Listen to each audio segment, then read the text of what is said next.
Hi everyone, welcome to another episode of Represent. This is the Code First Girls podcast where we speak to women who are leading in tech. And I'm really excited to be joined by Evie Dineva, who is the group head of data engineering and data science at Gymshark. So thanks for joining us, Evie. Thank you for having me. No problem. So you're a fairly new recruit to Gymshark. Can you tell us about how you joined the team and why you joined the team? Yeah, absolutely. So I joined the business about just over 5 months ago now. It does feel like, I'll be honest, I've been there for a while, but that's because of the brilliant culture I think we've got in the team. And I think the first thing that really attracted me to the role and joining the business, and it's probably the first thing I really check out on any company that I decide to join, are just the values. I think Gymshark and the values that our founders try to embody in our business truly live on in the way we operate. And that's something I saw throughout my interview with my line managers, and kind of when I went for a bit of a walk around the office when I was being interviewed. I think kind of being human, really caring about what we do, being innovative and not forgetting that garage mentality lives in massively in the way we operate, especially in the tech and data teams that we're in. So I'm privileged to be working there and be surrounded by brilliant individuals, I suppose. Yeah, it sounds like a great culture. And so if I joined your data team tomorrow, what kind of projects could I be working on? So I always like to use a bit of a metaphor for the type of projects and work that happens not just in Gymshark, but any data team, I'd say, in most organizations. And I always used to like the metaphor of building a house, right? So if you imagine the first sort of stages of building a house are laying the foundations, and if we can translate that metaphor in what happens with data, you could have a data engineer that builds the foundations for what you could do with data after. So they orchestrate some of the ingestions, they try and look after how data is pulled from this different systems and set it up for success after. And success in using this metaphor again will be, okay, now we need to build the walls of the house, kind of the roof, we need to kit it up from an interior perspective. So I think if I could describe kind of a data engineering role, that's where their skills really will shine.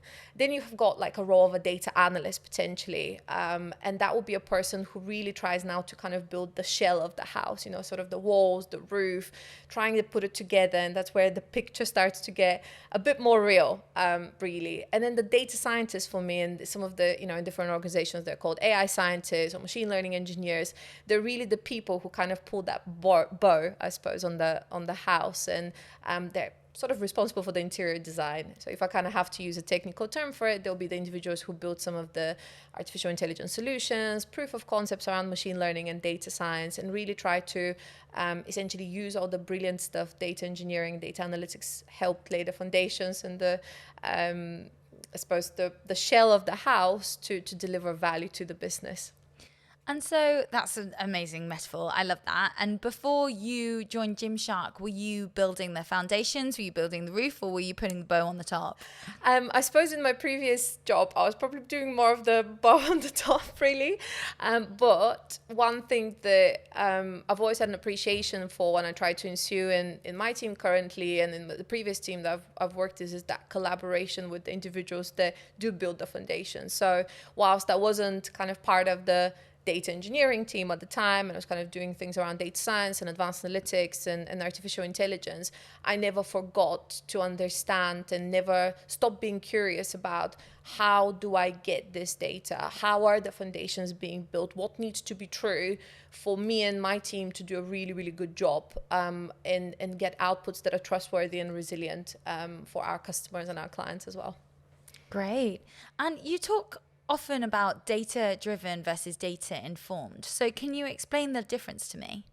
Yeah, I suppose my interpretation of it would be that always used to kind of use also the comparison between proactive and reactive way of working. So for me, data-driven person, organization, or a team would be when we go to the data almost to seek the problems or before we make a decision. So whenever you ask, like, what if, you kind of sense checking that and seeing what data would give you or what insight you could provide prior to maybe changing a process or prior to making a decision. Data informed for me is when you kind of retrospectively look at the data. So something's happened, or I've got a particular hypothesis about something, I've got some tacit knowledge that I believe in a way that I believe something needs to be done, you kind of go into the data to give you that additional bit of confidence almost, and inform your decision making a bit more reactively, I suppose.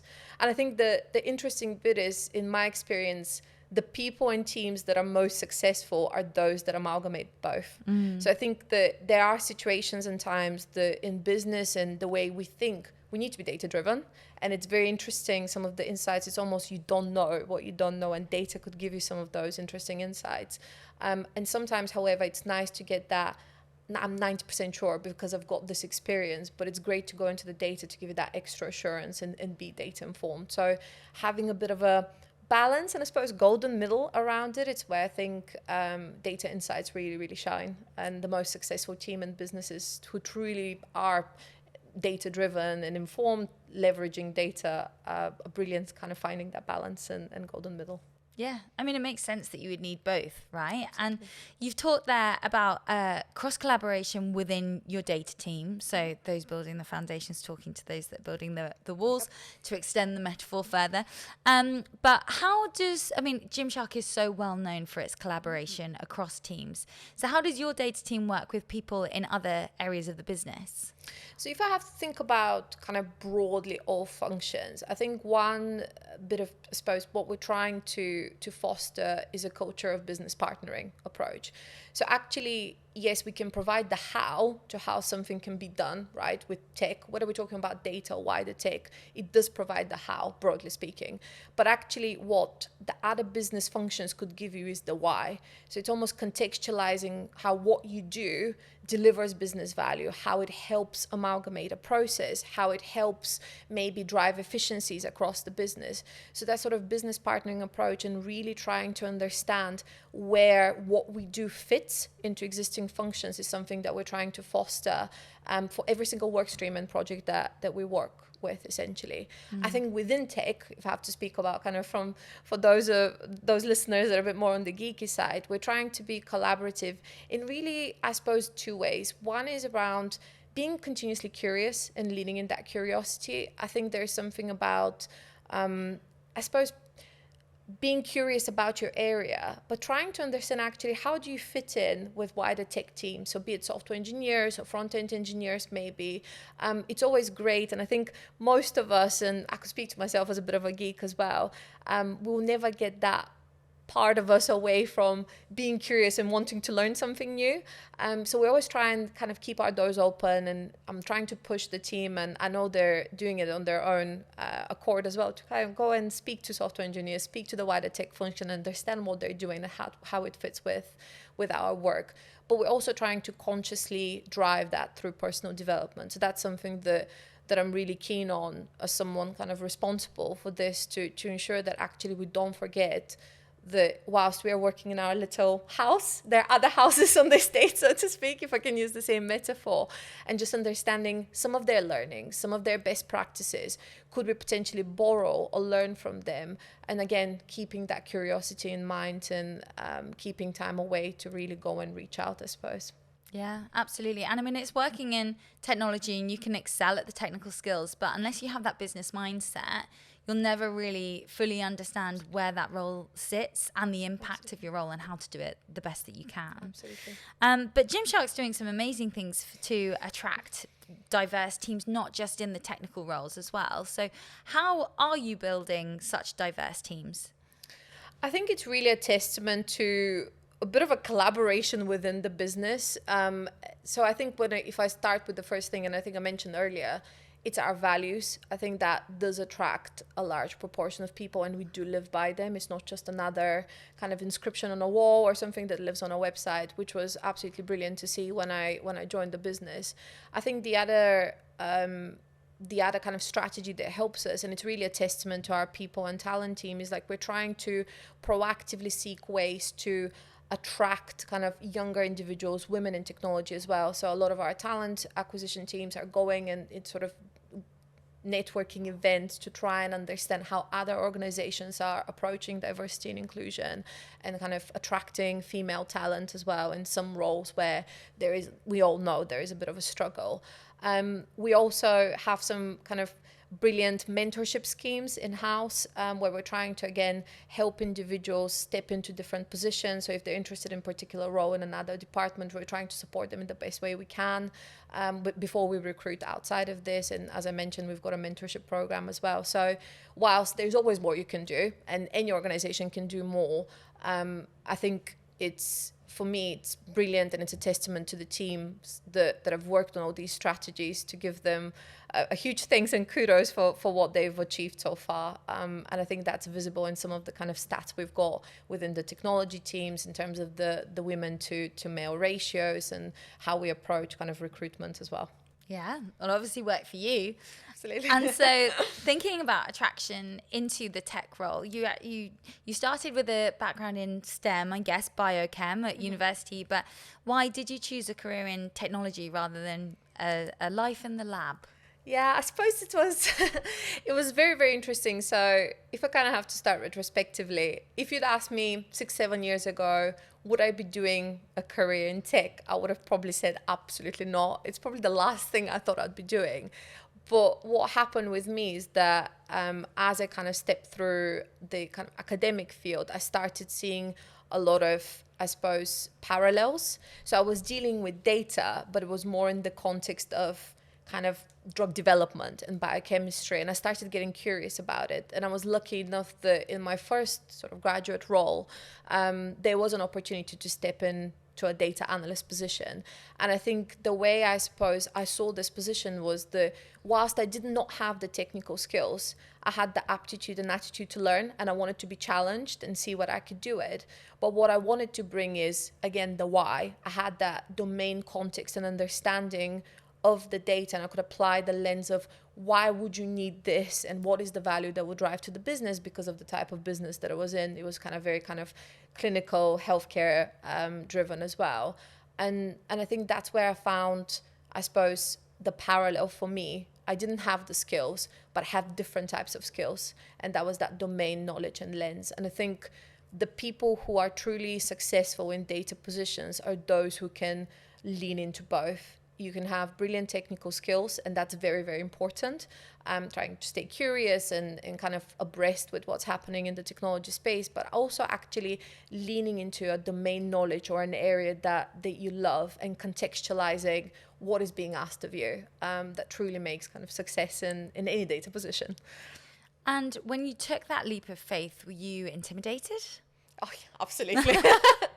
Absolutely. I think I've always had a bit of especially then, I definitely had a bit of an imposter syndrome. I was surrounded by individuals that had, 15, 20 years of data and software experience, very, very bright people. But actually, I tried to see it from a bit of an opportunity side of things and a positive side of things, where I said, well, I have a lot I could learn from these individuals, and I want to try it and challenge myself.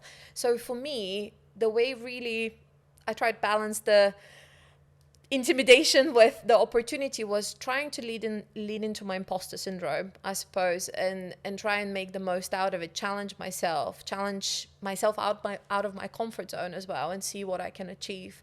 And I think the way I did that is because, as I said earlier, I just had that, I suppose, eagerness to learn. I wanted to learn something new. I wanted to see whether I would enjoy it. And yeah, the rest was history, I suppose, but it led me to where I am today. How do I find a mentor? So I was very intimidated in the beginning of my career, I suppose, about precisely this. I really felt like I could learn a lot from people that I looked up to that had 10, 20, 30 years of experience. And again, I was on a Harvard Business Leadership course, and one of the really interesting questions that were asked was, what's your immediate network made up of? What type of individuals? And something that was discussed that I think the majority of the group answered is that actually a lot of us had really good relationships with our colleagues and our peers, maybe. If we work with clients, maybe we also kind of had some market relationships as well, depending on your role. But actually a lot of individuals, and I believe 90%, if I remember on top of my head, did not have kind of external relationships with individuals and people that they looked up to that weren't necessarily in the market or space that they're current business was operating with, and they weren't in the business, kind of people more senior in the business. And I think that drove me to just go out, and in my case it was through LinkedIn, and really try and find role models that in my case were in the data analytics space, people who'd trodden the path I potentially wanted to go after, and connect with them, understand what their interests are, what articles they like, what they post about, maybe even reach out to them. And I think that was the bit that really helped me find mentors. So I just kind of said to myself, I have nothing to lose. I'll connect with these individuals. I'll probably learn just by seeing what they like and the kind of types of things they post, quite a lot from just this alone in terms of an insight and how they've gone through their career. But I kind of took it a step further where I said, do you know what? I'll just message them on LinkedIn. I'll pop a message to ask basically and say that I'm inspired by their career journey. Maybe ask for 5 minutes of their time to really download from them some of their learnings, some of their successes and some of their failures, and learn from their experience. And it really helped me connect with a lot of brilliant individuals that I still look up to this day, and I'm still connected to and chat to. And you'd be surprised how many people would say yes. And I think a lot of individuals, including myself still, right, we're scared of who would say no. But actually, if you come from a place of, I have nothing to lose, I can only gain from this, you could speak to a lot of brilliant individuals. And yeah, I'm just very grateful for, I suppose, social media platforms that allow us to do that so quickly and easily globally nowadays. Yeah, it's an amazing resource. I have also heard people when they're talking about asking for mentorship being really key on honing in on the specifics. I think one mistake that can be made is that people can approach people on LinkedIn in person and say, hey, can you be my mentor? Yeah. And they're like, yeah, like what am I signing up for here? Like a life of mentorship. But sometimes if you go with a specific problem, a business problem or an area that you want to learn more in, a question, something really specific where you know that person is an expert, sometimes that can be really helpful just to drive the beginning of the conversation. Absolutely. Because otherwise it's too vague, right? Absolutely. And I think coming in from a position of being genuine, actually, and saying what and why you're trying to reach out, again, like you can kind of give an example, specific area where they feel that they could, really help you with. But I think one thing that's really helped me in many different guises for me is just wearing my heart on my sleeve. And that is one of the ways, again, I've tried to channel in connecting with people to basically say, this is where I am in my career journey. I'm really inspired by where you are, what you've done. I believe I can learn a lot in this particular area, but also I'm very keen to hear about some of the challenges.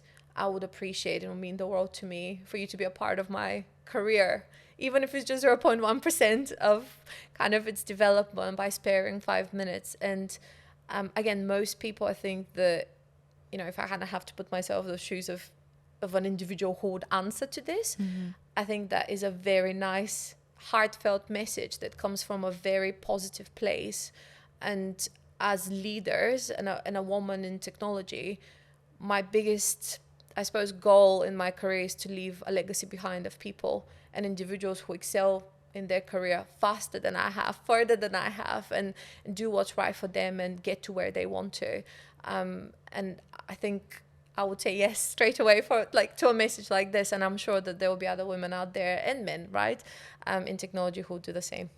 You're going to have thousands after this podcast. Hope you're ready to be busy. But I think that's a really interesting point. And I think learning from others doesn't stop when you become more senior as well. And something that we're really excited about here at CodeFirst Girls is we're bringing in our mid-level accelerator. So for women that have got 2 to 5 years experience. What advice do you have for those women who are kind of leveling up? They're looking at the next stage of their career. And they might be thinking about, how do I become what's called a T-shaped developer? And also, what is a T-shaped developer for people at home? Yeah.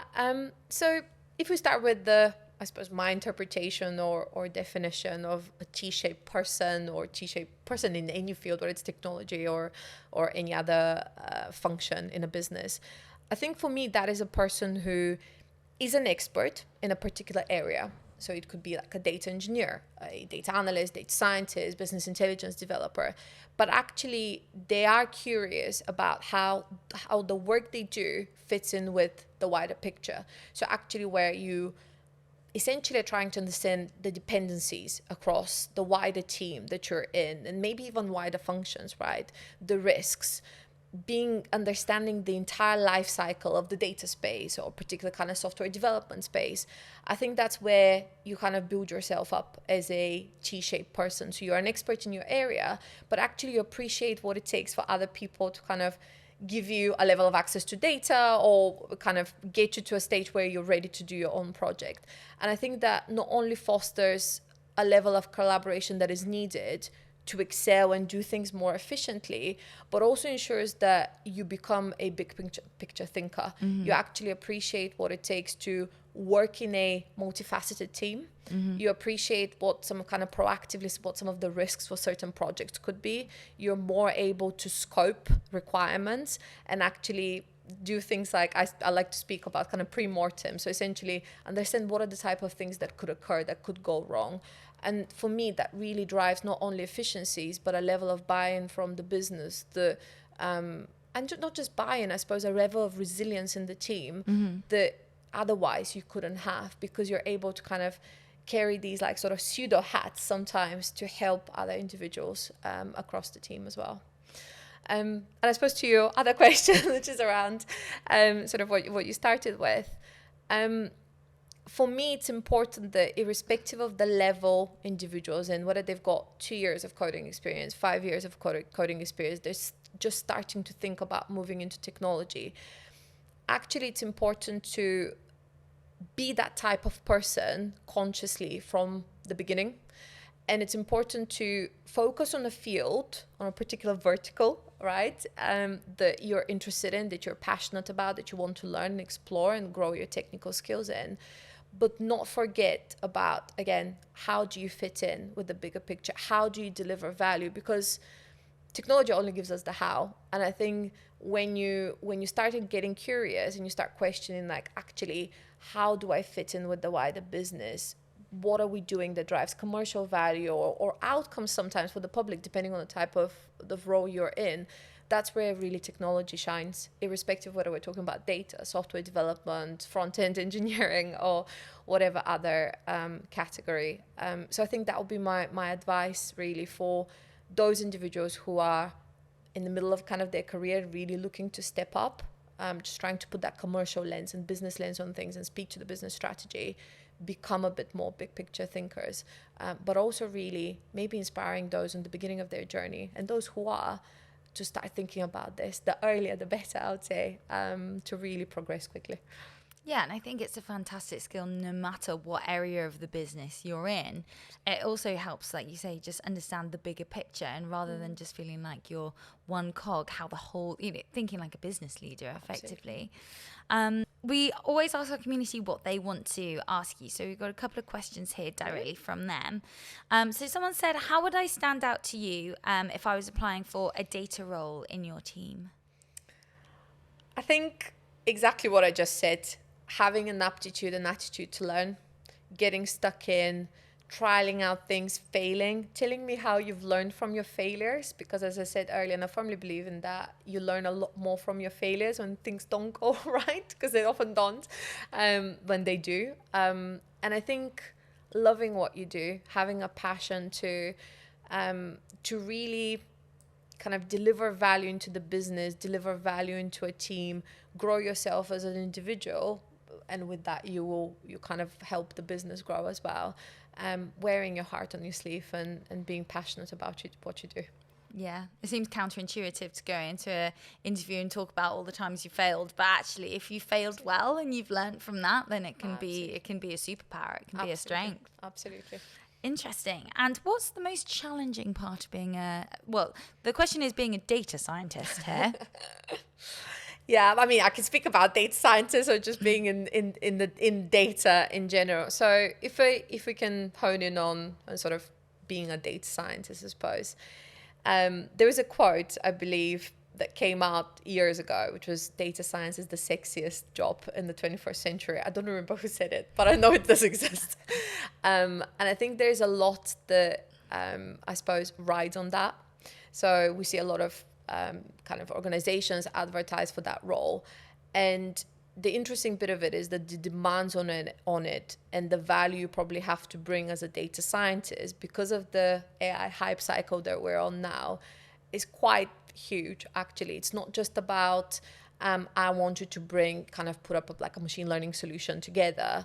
It's about actually potentially driving significant amounts of revenue or like huge outcomes for an organization, because we were in this sort of, again, a kind of hype cycle at the moment. So I think whilst it does come with a level of technical skills, the biggest challenge for me is really living up by the expectations of a business of how much value you should deliver and bring. And it comes back to my previous point, right? It's all possible, but it's really how do you bridge the gap between the technical skills and the why, and applying that business lens and thinking about sort of how would you measure success? Where does the business value come from?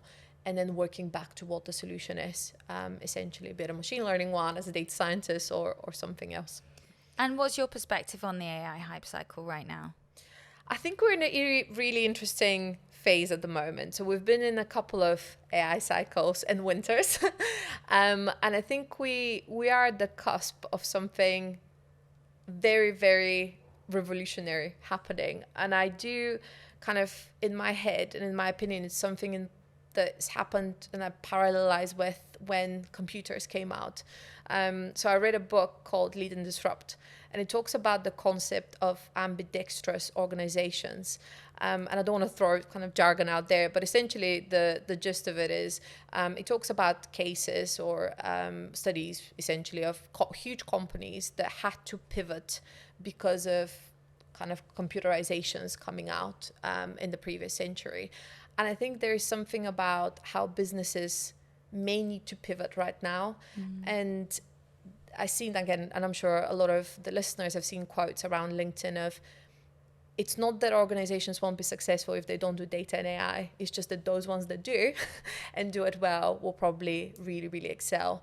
And I think that's where we are at the moment. We're in this sort of field of having to think about how businesses build ambidexterity, i.e. you still continue to do what you do, but maybe start to think about where tech, data, artificial intelligence you may have to pivot and start kind of thinking about innovation and doing things that maybe sit a bit more on the right hand side to diversify maybe your portfolio or kind of the markets that you face or drive different streams of revenues potentially. So I think it's a very, very exciting time.